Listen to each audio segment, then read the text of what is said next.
بسم اللہ الرحمن الرحیم۔ بنی اسرائیل اور سونے کا بچڑا۔ فرعون کے دریائے نیل میں ڈوب جانے کے بعد جب حضرت سیدنا موسیٰ علیہ السلام اور بنی اسرائیل کے ساتھ مصر سے کچھ فاصلہ طے کر چکے تو وہ ایسی جگہ پہنچے جو بتوں کی پرستش کرتے تھے۔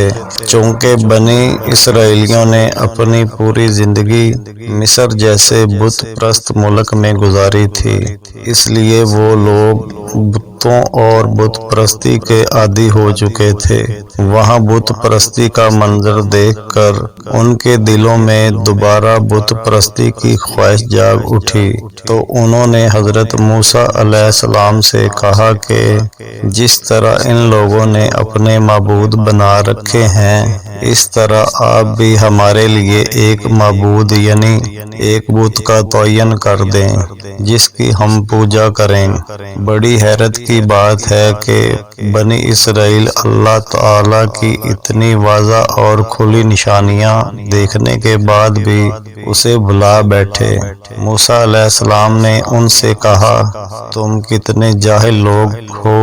یہ بت پرست لوگ جس کام میں لگے ہوئے ہیں یہ برباد کرنے والا کام ہے اور سب سے بےہودہ کام ہے۔ پھر موسیٰ علیہ السلام نے ان کو اللہ تعالیٰ کے احسانات یاد کروائے۔ بھلا یاد کرو تو کہ تم لوگ فرعونیوں کے ظلم و ستم کا شکار تھے اور اللہ سبحانہ و تعالیٰ نے تمہیں اس کے ظلم سے نجات دی۔ تم اس خدا سے روگردانی کرنا چاہتے ہو جس نے تم پر احسان کیے ہیں، اور اس پروردگار کو بھول گئے جس نے تمہیں ذلت اور بدبختی کے گڑھے سے نکال کر خوشبختی کی منزل تک پہنچایا ہے۔ تو پھر بنی اسرائیل اپنے ارادے سے باز آئے۔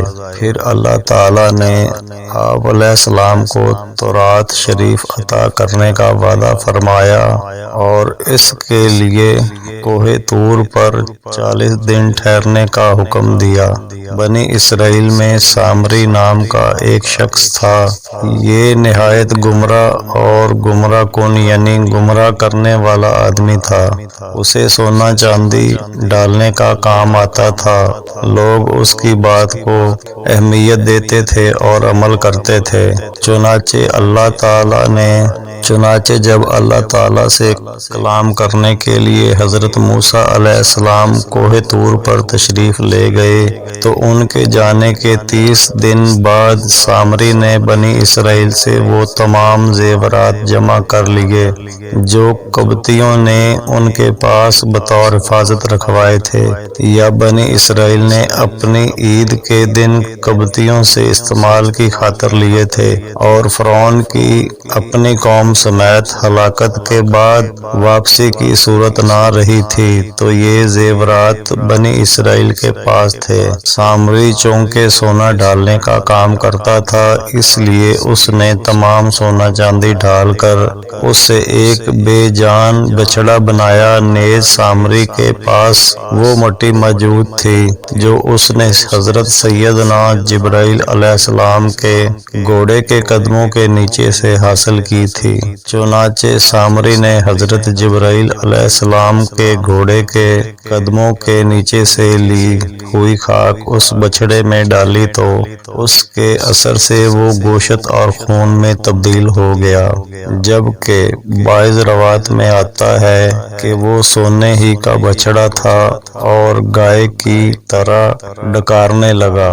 یہ شوبدہ اور خلافت عادت عمر لوگوں کے لیے اس قدر متاثر کن ثابت ہوا کہ اس کے بعد سامری نے لوگوں کو بہکانا شروع کر دیا کہ یہ بچڑا تمہارا اور موسیٰ کا خدا ہے۔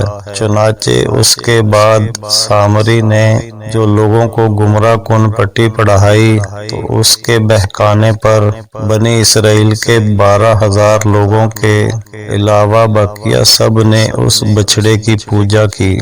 آج بھی مشرک و بت پرست لوگ اپنے بتوں کے حوالے سے شعبدے دکھا کر اپنی قوم کو بت پرستی پر لگائے رکھتے ہیں۔ یہی حال بنی اسرائیل کا ہوا تھا کہ یہ لوگ اتنے بے وقوف اور کم عقل تھے کہ اتنی بات بھی نہ سمجھ سکے کہ یہ بچڑا نہ تو ان سے سوال جواب کی صورت میں کلام کر سکتا ہے، نہ ان کی کوئی رہنمائی کر سکتا ہے، تو یہ معبود کس طرح ہو سکتا ہے؟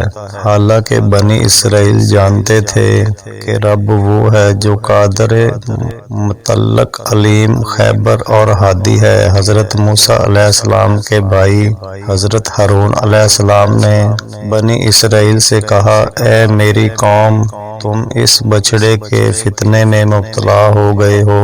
تمہارا پروردگار رحمان ہے، یہ بچڑا تمہارا پروردگار نہیں، لہٰذا میری پیروی کرو اور میرا حکم مانو۔ حضرت ہارون علیہ السلام نے اپنی قوم کو سخت تنبیہ کی، مگر انہوں نے آپ علیہ السلام کی بات نہ مانی اور اپنے اس برے عمل پر قائم رہے۔ دوسری طرف حضرت موسیٰ علیہ السلام اپنے رب عزوجل کی مناجات سے مشرف ہو کر کوہ طور سے اپنی قوم کی طرف واپس پلٹے تو چونکہ اللہ تعالیٰ نے انہیں خبر دے دی تھی کہ سامری نے ان کی قوم کو گمراہ کر دیا ہے، اس لیے آپ علیہ السلام بہت زیادہ غم و غصے میں بھرے ہوئے تھے۔ آپ کا غصہ سامری اور اپنی قوم کے جاہلوں پر تھا جنہوں نے بچڑے کی پوجا کی، کیونکہ اللہ تعالیٰ نے حضرت موسیٰ علیہ السلام کو پہلے سے بتا دیا تھا کہ انہیں سامری نے گمراہ کیا ہے۔ حضرت موسیٰ علیہ السلام نے اپنی قوم سے فرمایا، تم نے میرے بعد کتنا برا کام کیا کہ بچڑے کو معبود بنا لیا، اور بقیہ لوگوں نے روکنے میں پوری کوشش نہ کی۔ تم لوگوں نے جلد بازی کی اور حکم خداوندی آنے کا بھی انتظار نہیں کیا جو میں لینے گیا تھا۔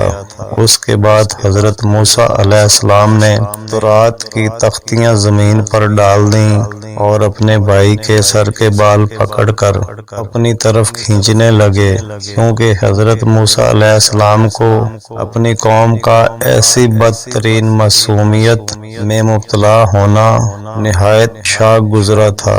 تب حضرت ہارون علیہ السلام نے حضرت موسیٰ علیہ السلام سے کہا، اے میری ماں کے بیٹے، میں نے قوم کو روکنے اور ان کو واعظ نصیحت کرنے میں کمی نہیں کی، لیکن قوم نے مجھے کمزور سمجھا اور قریب تھا کہ مجھے مار ڈالتے، تو تم مجھ پر دشمنوں کو ہنسنے کا موقع نہ دو اور میرے ساتھ ایسا سلوک نہ کرو جس سے وہ خوش ہوں، اور مجھے ظالموں کے ساتھ شمار نہ کرو۔